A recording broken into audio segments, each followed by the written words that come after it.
Mary Poppins. Mr. Banks is looking for a nanny for his two mischievous children, Jane and Michael, and comes across the magical Mary Poppins, an angelic nanny. She not only brings a change in their lives, but also spreads happiness. It was morning on Cherry Tree Lane. Everyone on the street had begun their day. That is, everyone except Jane and Michael Banks. They were still snuggled under the covers in the nursery of 17 Cherry Tree Lane. Their nanny, Mary Poppins, pulled back the blankets firmly. Up, up, she said. We'll have no lounging about on a supercalifragilisticexpialidocious day. Supercalifragilisticexpialidocious. Supercali what, Mary Poppins? Asked Michael. Supercalifragilisticexpialidocious. Supercalifragilisticexpialidocious. Of course. If you can think of a word that says just what you want to say, try supercalifragilisticexpialidocious. And it just describes today. Jane and Michael got dressed and ate breakfast in record time. Soon, they're walking down Cherry Tree Lane. Supercalifragilisticexpialidocious. Jane and Michael sat together as they marched along. Mary Poppins stopped to speak to Andrew, their neighbor's dog. Eep! Yep, yep! Andrew barked. Yes, of course, Mary Poppins told the dog. I'll go straight away and thank you very much. Yep, the little dog barked. Then taking Jane and Michael by hand, Mary Poppins walked in a different direction. What did he say? Asked Jane. There's been a change of plans, said Mary Poppins. Come along, please. Don't straggle. Quickly, she led them along narrow, twisting streets. After they had walked for a while, Mary Poppins stopped at a small house. Rap, rap! Mary Poppins knocked on the door with her umbrella. Her friend Burr opened the door. How is he? Mary Poppins asked. Burr shook his head. I've never seen him as bad as this, he said. And that's the truth. Mary Poppins, Jane, and Michael followed Burr inside. In the center of the room stood a table set for tea. Jane and Michael looked around, but did not see anyone there. Uncle Albert, you promised not to go floating around again, said Mary Poppins, looking up toward the ceiling. Jane and Michael looked up too. Mary Poppins' Uncle Albert was floating in the air, chuckling merrily. I know, my dear, said Uncle Albert, wiping his eyes. But the moment I start, hee, it's all up with me. He chuckled again. It's laughing that does it, you know. Jane and Michael both thought a man floating in the air. Because he was laughing was very funny. They couldn't help it. Soon, they started giggling. Burr began to laugh loudly.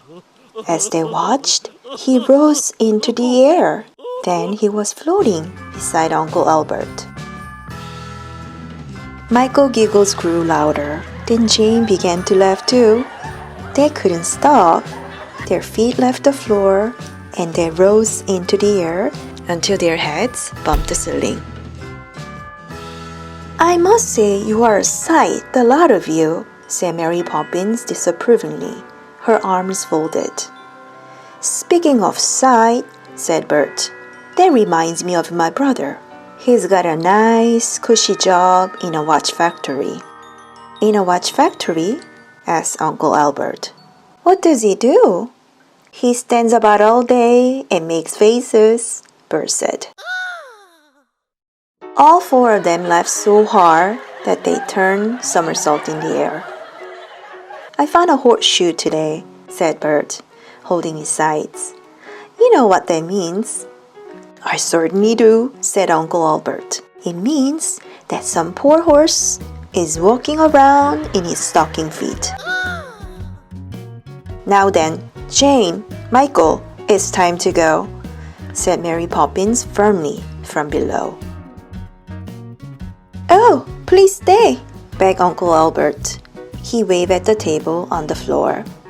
I have a splendid tea waiting for us, if you could. Managed to get the table too? Just then the table began to move. It rose into the air, cups, biscuits, teapot and all. Oh, splendid, thank you, my dear, said Uncle Albert. Wow. Next thing, I suppose you'll be wanting me to pour, said Mary Poppins with a sigh. Then she floated up to join them. The others laughed, bubbling around the table as Mary Poppins poured the tea and passed around the biscuits. I'm having such a good time, said Uncle Albert. I wish you could all stay up here with me always.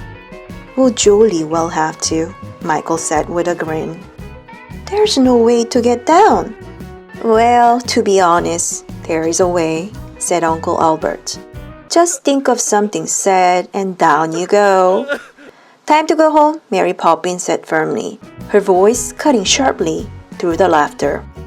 Jane and Michael became so sad at the thought of leaving that they suddenly fell through the air, followed by Uncle Albert and Bert. Bum, bum, bum, bum.